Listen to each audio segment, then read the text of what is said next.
Hello, everyone. This is Lace Watkins, the Executive Director and founder of Lace on Race. I would like to give you a personal invitation to enter in to laceonrace.com as we celebrate and honor and remember the legacy of Martin Luther King Jr., the full legacy. One of the things that is important to me and that I have done my best to do via the vehicle of Lace on Race.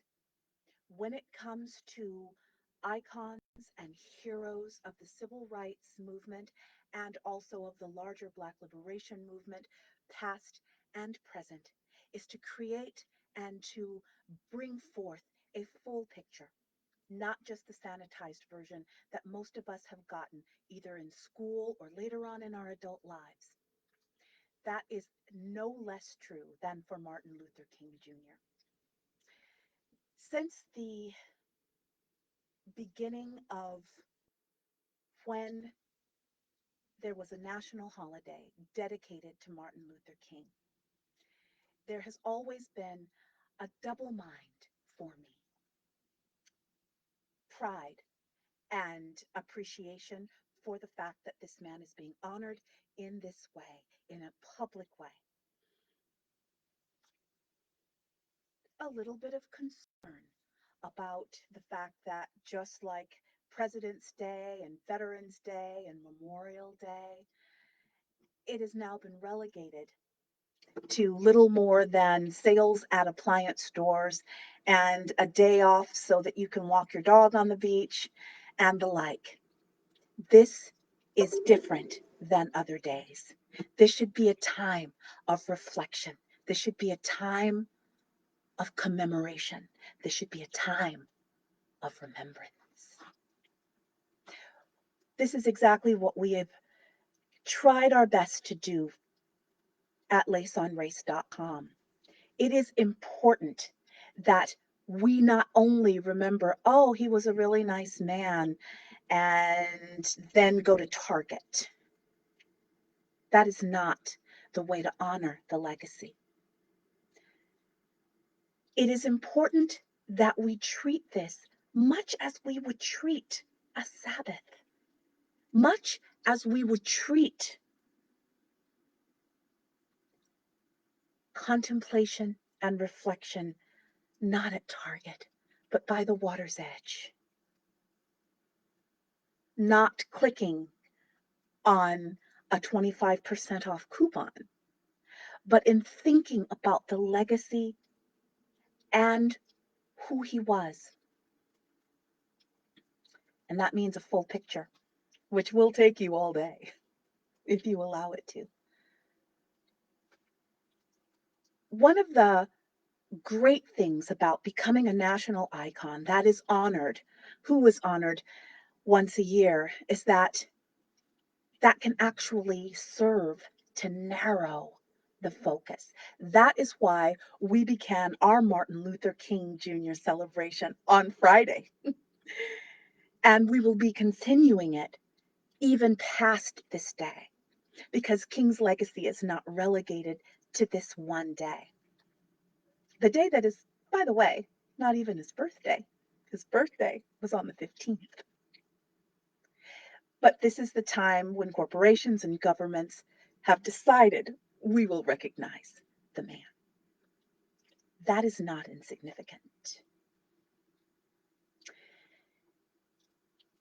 In honoring the man, we need to be sure that we are not just honoring what has been spoon fed to us over the last years since this became a national holiday.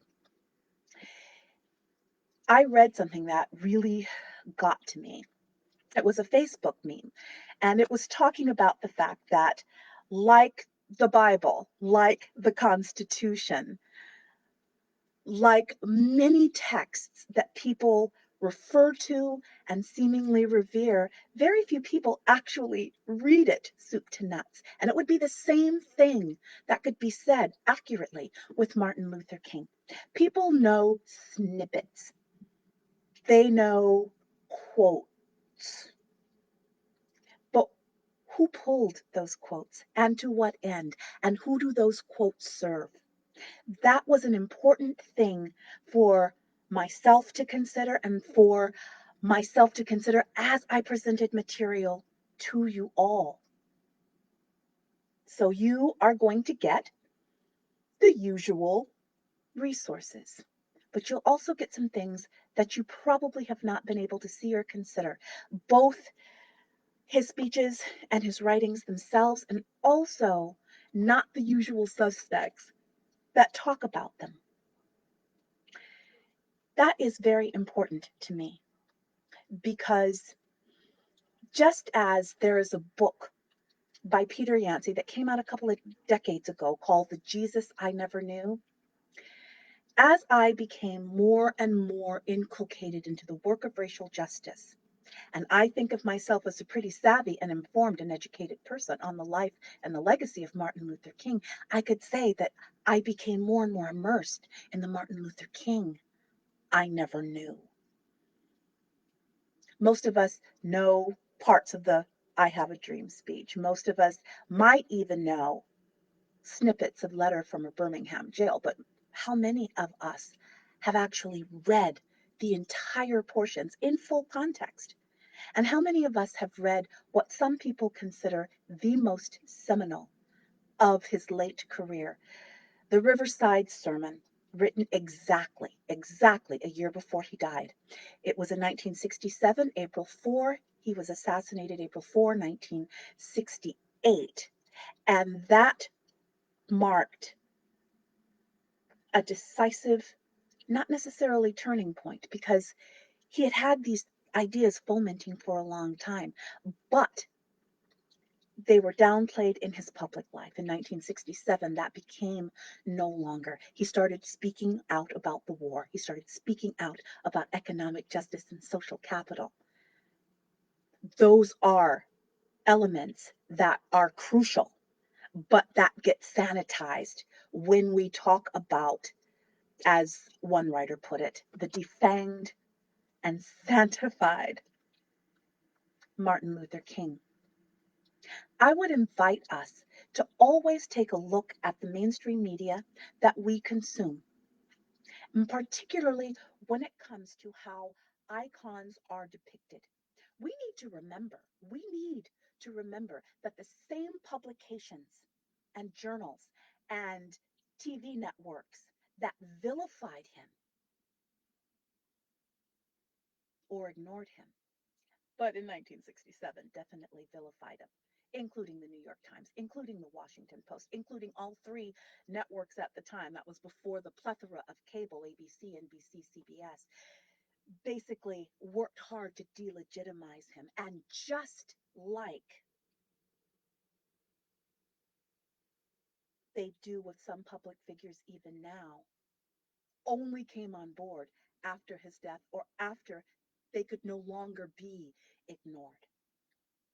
It could be said that the mainstream media, both print and television, played a part in at least the white public perception of the man that led to his assassination in 1968. The fact that they did not give a full picture and full context, the fact that they distorted his message is significant. Well, over 50 years later, we can no longer do that. When I was in school, the assassination of Martin Luther King Jr. was still fresh. I was 4 years old, almost five, when he was assassinated. And so by the time I got to elementary school, there was a version that we got, probably only Black kids, because I am pretty sure they were not talking about Martin Luther King in white schools at the time, late 60s, early 70s. And then later on, as Martin Luther King Jr. was decided to be an icon by white society, then they started talking about him, but again, only in a truncated and cafeteria style and sanitized kind of way.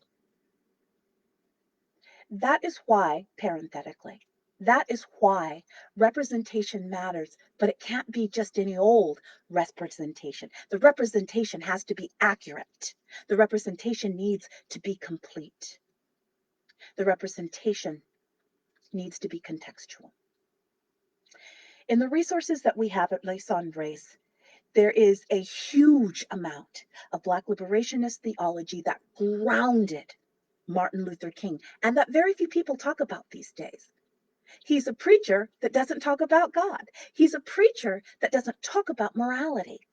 But there is no way that you can talk about social and racial justice without talking about ethics and morality and how they apply to the struggle. And for those of us who have a religious background, either past or present, that's important. But it's also important to those who have none, or who had and then no longer, or who do not consider themselves part of Christian tradition.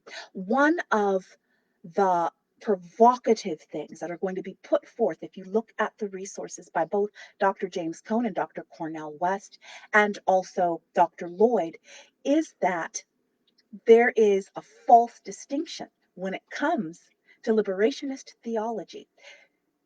For white people, there is theology, and then when they think about it, if they think about it, if they even know about it, then there is Black liberationist theology. The scholars and theologians and commentators that we have presented to you, both religious and secular, posit something differently, and it is worth exploring.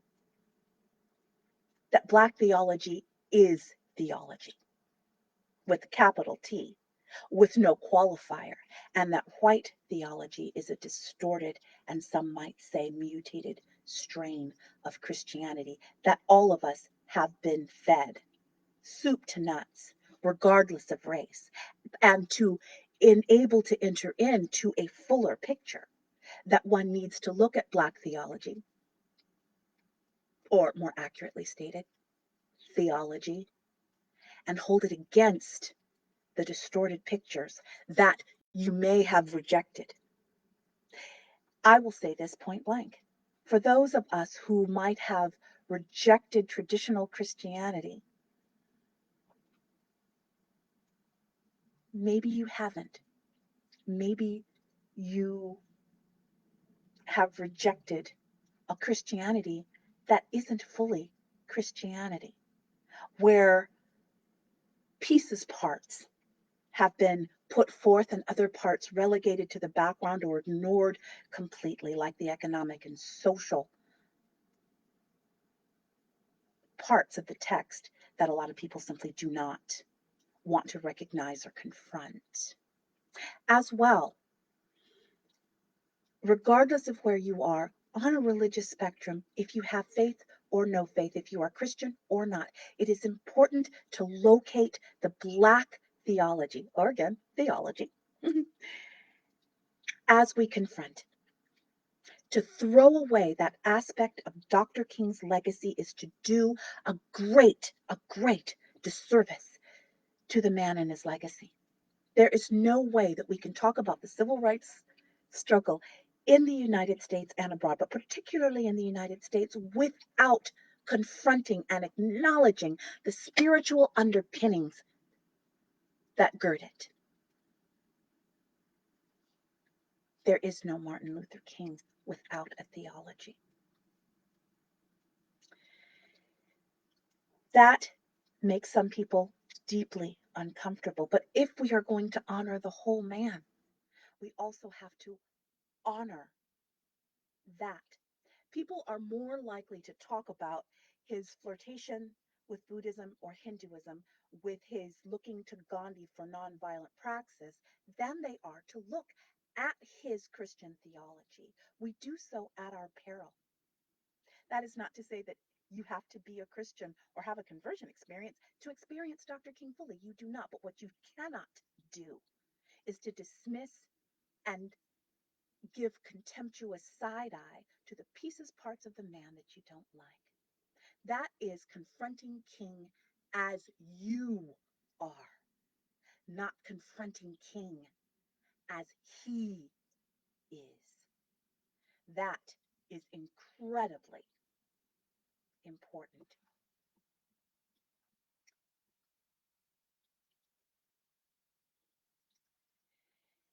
When we talk about this, when we talk about King and the fullness of his legacy and how it still relates over 50 years, over 50 years after his death, the fact that every single one of his speeches has relevance to us now speaks to the work that is still left to do. I was 10 days old at the March on Washington. I was born on August 19th, March on Washington, August 29th, 1963, and every word he speaks still has resonance, still has relevance. That speaks to the prophetic nature of what he spoke to, but it also speaks to the progress that has not been fully realized. Frankly, candidly, hopefully kindly, but candidly, some of his words should be obsolete by now, and they aren't. When you confront his Riverside speech, just as Dr. Lloyd says in the video that we also show you, some things might have to be changed around. You can substitute Vietnam for Iraq. You can substitute trade unionists for gig workers, for example, but the principles are extant, and that should give us great pause and great urgency. So I invite you to enter in to the Martin Luther King you may have never known. There can be no honor, no reverence, no commemoration without full knowledge. You can't love me unless you fully know me. You cannot honor and love Dr. King without fully knowing Dr. King. Not the cafeteria plan that either you were spoon-fed or that you have chosen to consume. There are queries of mine down below each resource we present to you that will be challenging, provocative. They may piss you off, but hopefully they will get your synapses firing. They will get your brain stirring. They will bring you in to locate yourself into the words, both past and in the present day, and hopefully will fuel your praxis going forward. That's important. Because if all this is $50 off a refrigerator or 20% off of Sephora, because in my essay, as in my essay, The Selling of Martin Luther King has been relegated to a marketing tool for a lot of corporations. I've gotten a lot of emails in my inbox that do exactly that today. They were doing it 10 years ago when I first wrote the essay. And by the way, that essay is every bit as true now as it was in 2011. And it shouldn't be. If it's more than just an hour's worth of reflection as you think about it, and then you're done. This should be a galvanizing effort for everyone to say, this is the first day, but it will not be the only day. You could spend, I could spend, we could spend the rest of our lives only on dissecting one paragraph of Martin Luther King's words. One day a year is not nearly enough, which is why, as we go into the third anniversary of Lace on Race on the 21st, because yes, I founded Lace on Race during Martin Luther King weekend 2018. We will be continuing to reflect on his words and on commentators on his words. And we will have that guiding star with us as we go on to our fourth year, our fifth year, our sixth year, our 20th year of Lace on Race. Dr. King never specifically spoke to the North Star of Lace on Race, but I think he would endorse it to lessen and mitigate the harm endured by Black and brown people, perpetuated by white people and white supremacy. And his words and his ethos and his life are infused in that North Star, in that mission statement. And I invite you, I exhort you to enter in with us in full community, not just for today, but for beyond, but for now. I invite you as we honor Martin Luther King with our hearts, our soul, our spirits, our footsteps, our muscular love, and our relentless, resilient, reliable praxis and practice. I love you all with the love of Hesed that Dr. Martin Luther King exhorted us to. I charge you all with the same exhortations that Dr. King exhorted us to. I challenge you all not just to hear the easy parts, not just to read the things that won't get anybody messed up or ticked off at you if you have it on your bulletin board at work, but the pieces parts that the New York Times rejected, the pieces parts that the Washington Post rejected, the pieces parts that ABC, NBC, and CBS refused to even show. Then and now, I invite you to look at what has been presented to you, and I also invite you to think deeply and use your imagination to think about the negative. What have you not seen? And more importantly, what have you chosen not to see? And then I challenge you to choose to see, internalize, inculcate it, and then live it out. And then live it out. And then live it out. So the resources are for you to get it in, get it in, get it in, but only in service